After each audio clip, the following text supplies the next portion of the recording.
लाखन पासी हमारे पूर्वज थे, उन्हीं के नाम से लखनऊ है। सिकंदराबाद चौराहा, ये सारा चीज है। रायबरेली में हमारा किला है, माहे पासी। तो हमारे समाज ने तो इस प्रदेश और देश में राज किया है। आप पासी समुदाय से आते हैं। उदा देवी पासी और मदारी पासी का नाम हम इतिहास में अब पढ़ रहे हैं। देखिए, ऐसा है, हमारे पूर्वज महाराजा बिजली पासी हैं, बिजली जिनका किला लखनऊ में आज भी है। उस किले की मिट्टी को बेच दिया गया था। हमने संघर्ष किया। माननीय नेताजी 89 में मुख्यमंत्री थे, तो उस सौदे को बहाल किया, खत्म करके उसका बाउंड्री 25 लाख रुपए दिया, बनाया। तो महाराजा बिजली पासी का किला का गेट हमने फिर लगवाया, एक डिग्री कॉलेज बनवाया। माननीय नेताजी मुख्यमंत्री थे, श्रद्धेय मुलायम सिंह यादव, और वीरांगना उदा देवी हमारी, वीरांगना उदा देवी पासी। लखनऊ में सिकंदराबाद चौराहा है, और उस चौराहे के पीपल के पेड़ पर चढ़कर 1857 में वीरांगना उदा देवी पासी ने 36 अंग्रेजों को मौत के घाट उतार दिया। अंग्रेज ने देखा कि ये तो हमारी 36 लोग मर गए हैं, यहाँ कोई है नहीं। देखा पेड़ पे, तो एक महिला थी पीपल के पेड़ पे, तो उसको फायर किया, नीचे गिरी। अगर हम जानते हैं महिला है, तो इसके ऊपर में वार न करता, उसको सलूट किया, वीरांगना उदा देवी। तो हमारा तो एक गौरवशाली इतिहास है। लाखन पासी हमारे पूर्वज थे, उन्हीं के नाम से लखनऊ है। सिकंदराबाद चौराहा, ये सारा चीज है। रायबरेली में हमारा किला है, माहे पासी।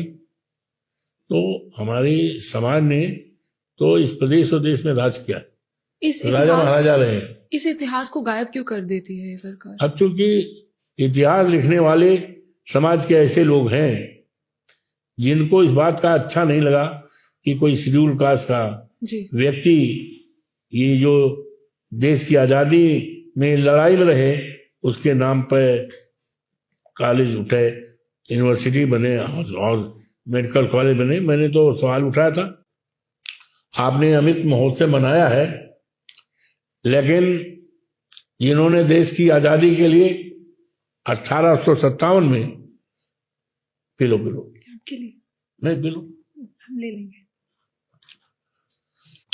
1857 में सिकंदराबाद चौराहा जो लखनऊ में है, 36 अंग्रेजों को मार गिराया है। लेकिन अफसोस है कि आज आप देश की आजादी का 75वां साल मना रहे हैं, अमृत महोत्सव, लेकिन वीरांगना उदा देवी के नाम पर कुछ नहीं है जी। इसलिए अनुसूचित जात में पैदा हुई थी। वो किसी एक जात के लिए नहीं, समूचे देश और राष्ट्र के लिए पैदा हुई, और देश को आजाद कराने में उनकी अहम भूमिका है। आपने चौधरी चरण सिंह और मुलायम सिंह नेताजी के साथ काम किया है, तो दोनों के साथ काम करने का चौधरी साहब हमको बहुत मानते थे। अच्छा। बहुत मानते थे। आप विश्वास नहीं करेंगे कि चौधरी साहब आज समाजी थे। अच्छा। और अपने जन्म दिवस पर हवन करते थे, पूजन हवन। तो एक बार ऐसा हुआ, रमाशंकर कौशिक जी थे, वो मंत्री थे, और चौधरी साहब हमारे हाथ पर, अवधेश तो भी तो पंडित है, तो चल हमारा हवन करा। अच्छा। उस समय चौधरी साहब जो है वित्त मंत्री थे, उसके बाद फिर प्रधानमंत्री हो गए। हालांकि प्रधानमंत्री तो एक ही महीना, थोड़ी देर के 6 महीने हाउस नहीं देखे, तो प्रधानमंत्री थे, हवन कराया। आज भी मेरे पास फोटो है उनका। तो बहुत मानते थे। एक बार ऐसा हुआ कि किन्हीं बात को लेकर रामनरेश यादव जी मुख्यमंत्री हमारे थे पहली बार 77 में, और नाराज हुए। आप कहे इसको, रामनरेश को अगर देखे होते तो इसको हम मुख्यमंत्री नहीं बनाते। अच्छा। अवधेश तो उम्र में कम है, नहीं तो अवधेश को हम मुख्यमंत्री बनाते थे। अच्छा। तो चौधरी साहब बहुत मानते थे, और चौधरी साहब को मैं देवता के रूप में मानता था। एक बार ऐसा हुआ, चौधरी साहब 81 में चुनाव चल रहा था, शरद यादव जी और राजीव गांधी जी। अच्छा। अमेठी में का चुनाव। चौधरी साहब आए हमें हमारे घर के पास ही से सड़क बैठा लिए और रास्ते में का उद्देश्य, तुम ऐसा करना, घर न चले जाना, और जब चुनाव खत्म हो जाएगा, नतीजा डिक्लेयर होगा, तभी जाना। और उस समय तो बैलेट पेपर से चुनाव होता था। बैलेट पेपर से काउंटिंग जो है 8-8 दिन तक।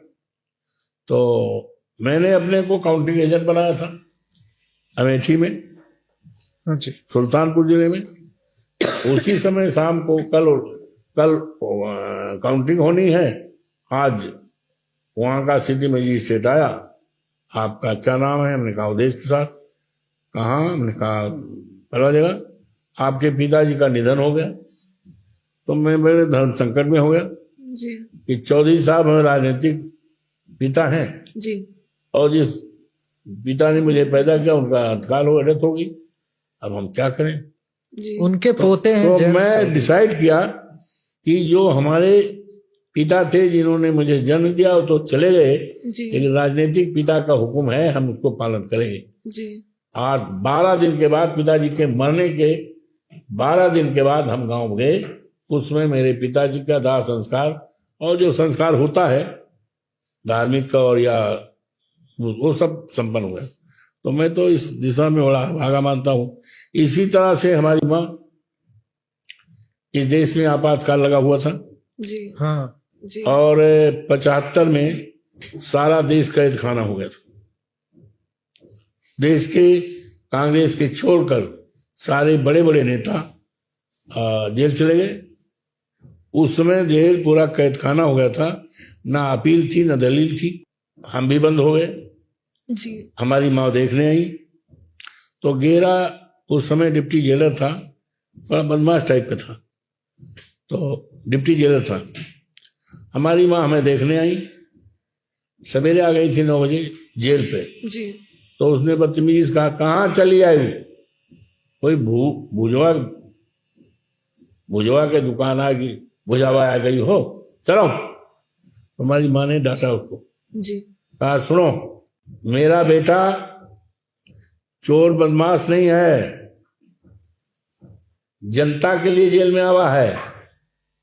और राज्य और हिंदा कहे ज्यादा दिन न रहे, दिमाग न खराब होए। कोनो हमारा बेटा कोनो दिन निकलेगा तो आप सबका दिमाग ठीक करेगा।